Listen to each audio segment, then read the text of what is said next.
Perhatian, penceritaan hanya sekadar perkongsian kisah benar dan dari sumber internet yang sahih.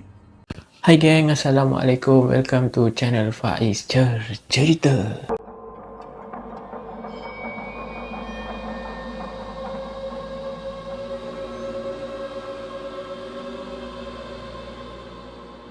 Terima kasih banyak-banyak geng sebab sudi untuk tengok video kali ni, dan aku harap korang yang tengah tengok ni sudikanlah untuk stay tune sampai habis untuk dengar kisah seram yang aku nak kongsikan dalam video kali ni. Dan aku harap korang sentiasalah stay untuk support Faiz Cerita. Pada yang selalu hadir untuk view video yang ada di Faiz Cerita ni, ada yang sudi komen dan sebagainya, terima kasih banyak-banyak. Pada yang baru kenal Faiz Cerita, pada yang baru tengoklah video-video yang ada di Faiz Cerita, salam perkenalan aku ucapkan kepada korang, dan aku nak ucapkan terima kasih banyak-banyak jugalah kepada korang walaupun baru tahu tentang Faiz Cerita ni. Dan aku harap korang yang baru kenal Faiz Cerita ni sudikanlah juga untuk support hanya dengan subscribe, like dan share.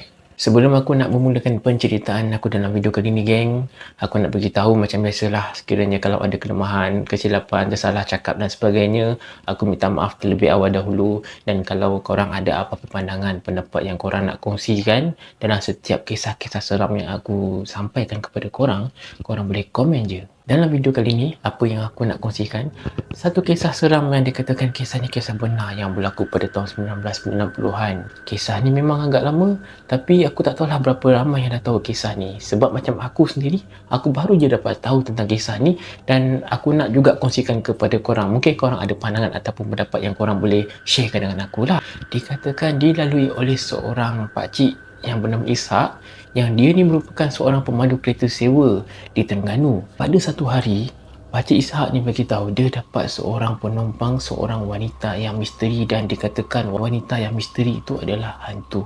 Pakcik yang dikenali dengan nama Ishak ni, dia berasal daripada Terengganu. Dia menetap di Bandar Paka di Lungun. Pakcik Ishak ni dia memang berpengalaman lah menghantar ramai pelanggan sehingga ke daerah Besut dengan kereta sewa yang dia miliki. Sebenarnya Pakcik Ishak ni geng, sedikit info, dia ada kerja yang lain waktu tu lah. Dan disebabkan faktor usia dan kesihatan, dia terpaksa beralih kerjaya. Tak tahulah apa pekerjaan dia sebelum tu. Dan disebabkan faktor-faktor yang aku bagi tahu tadi tu, disebabkan faktor usia dan kesihatan dia yang tidak mengizinkan untuk dia bekerja lama, untuk bekerja pekerjaan asal tu, dia terpaksalah beralih kepada pekerjaan sebagai seorang pemandu kereta sewa. Kejadian yang menimpa Pakcik Ishak ni berlaku di lokasi di Bukit Bauk. Rata-rata masyarakat setempat yang berada di sekitar situ mengatakan dekat Bukit Bauk ni memang salah satu tempat yang berada dekat situ yang dikatakan tempat ni memang satu tempat yang mistik, tempat yang misteri geng. Memang boleh dikatakan seram sangat lah Bukit Bauk ni. Pada mulanya, apa yang diberitahu oleh Pakcik Ishak ni, dia sebenarnya tak percaya sangat pun dengan benda-benda yang mistik. Apatah lagi dengan mereka-mereka yang mendakwa, yang beritahu dekat Bukit Bauk ni ada tu lah, ada ni lah. Dan ada juga kabar angin yang mengatakan dekat Bukit Bauk tu adanya penempatan yang di mana dekat situ ada tempat tinggal orang bunian. Dan Pakcik Ishak ni memang tak percaya langsung dengan benda-benda macam ni. Sehinggalah dia sendiri mengalami, barulah dia rasa macam benda ni memang betul-betul wujud. Ada satu hari tu, waktu tu Pakcik Ishak ni dalam perjalanan nak balik ke rumah dekat Paka lah, selepas dia ada menghantar seorang penumpang ke kampung Kuala Abang yang terletak di Dungun. Sebaik sahaja dia melintasi Bukit Bauk ni, dia ada ternampak seorang perempuan yang berambut panjang, berbaju kurung, yang melambaikan tangan menahan kereta sewa Pakcik Ishak ni lah. Apa yang diberitahu oleh Pakcik Ishak ni, dia bagi tahu dia tak nak melayan langsung. Sebab dia kata keadaan waktu tu memang dah masuk pagi geng. Dalam pukul 1 pagi macam tu lah. Dia kata memang tak logik lah kan. Tiba-tiba ada yang menahan, berada dekat situ seorang diri, perempuan pula tu. Memang dia tak nak melayan pun pada asalnya. Tapi entah macam mana, dia tetap juga berhentilah. Bila dia berhenti, apa yang dia bagi tahu, perempuan misteri yang dia nampak tu lebih kurang berusia dalam 20-an lah. Perempuan tu merayu-rayu dengan Pakcik Ishak ni, bagi tahu untuk bantu dia, tolong dia, untuk tumpangkan dia, hantar ke rumah orang tua dia. Yang dikatakan lokasi rumah orang tuanya tu tak jauh lah dengan lokasi yang dia menahan ni. Wanita misteri tu macam terlalu sebab lah.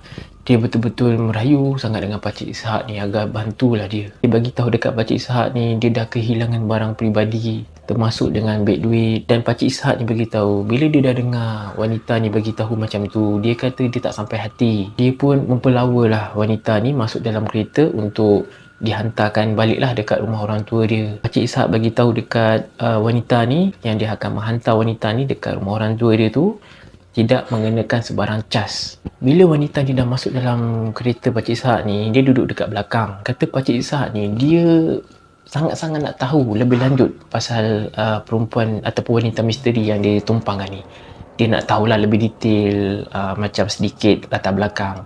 Tapi apa yang Pakcik Ishak beritahu, dia cuma hanya tahu nama saja. Dia hanya tanyakan nama, lepas tu perempuan ni beritahu nama dia, kemudian dia diam.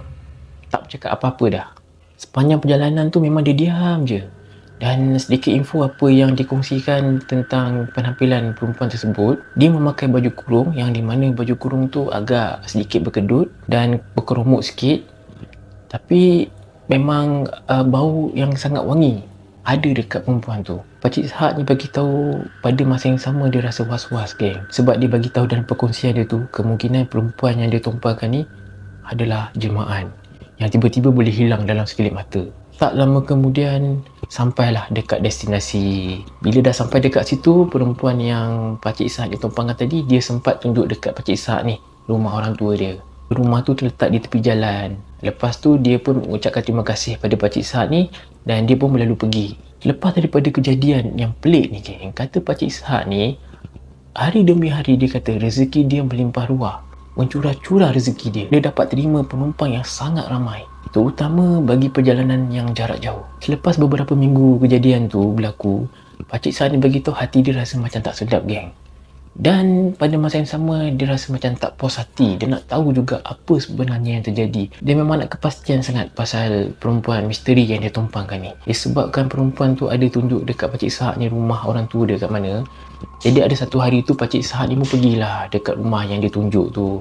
Dia nekat lah nak pergi, orang kata mengunjungilah rumah tu. Bila dia sampai je dekat rumah tu, dia kata dia disambut baiklah oleh sepasang suami isteri ni. Lepas tu Pakcik Ishak ni pun terangkanlah dekat sepasang suami isteri ni. Dia cerita apa sebenarnya yang berlaku. Dia bagi tahulah. Bila sepasang suami isteri ni dah dengar cerita daripada Pakcik Ishak ni, si isteri dia menangis teresak-esak mendengar cerita yang disampaikan oleh Pakcik Ishak ni. Dalam keadaan yang serba salah jugalah Pakcik Ishak ni beritahu. Lepas dah dengar cerita tu semua, sepasang suami isteri ni dia bagi tahu dekat Pakcik Ishak ni yang bahawasanya wanita yang ditumpangkan ni telah pun meninggal dunia sebulan yang lepas akibat kemalangan jalan raya di Bukit Bauk tu. Selepas Pakcik Ishak mendengar penjelasan daripada suami isteri tu tadi, dia pula rasa terkejut. Berkali-kali dia cuba nak dapatkan penjelasan daripada suami isteri ni. Dia nak tanya berkali-kali, dia nak dapatkan kepastian betul ke? Betul ke?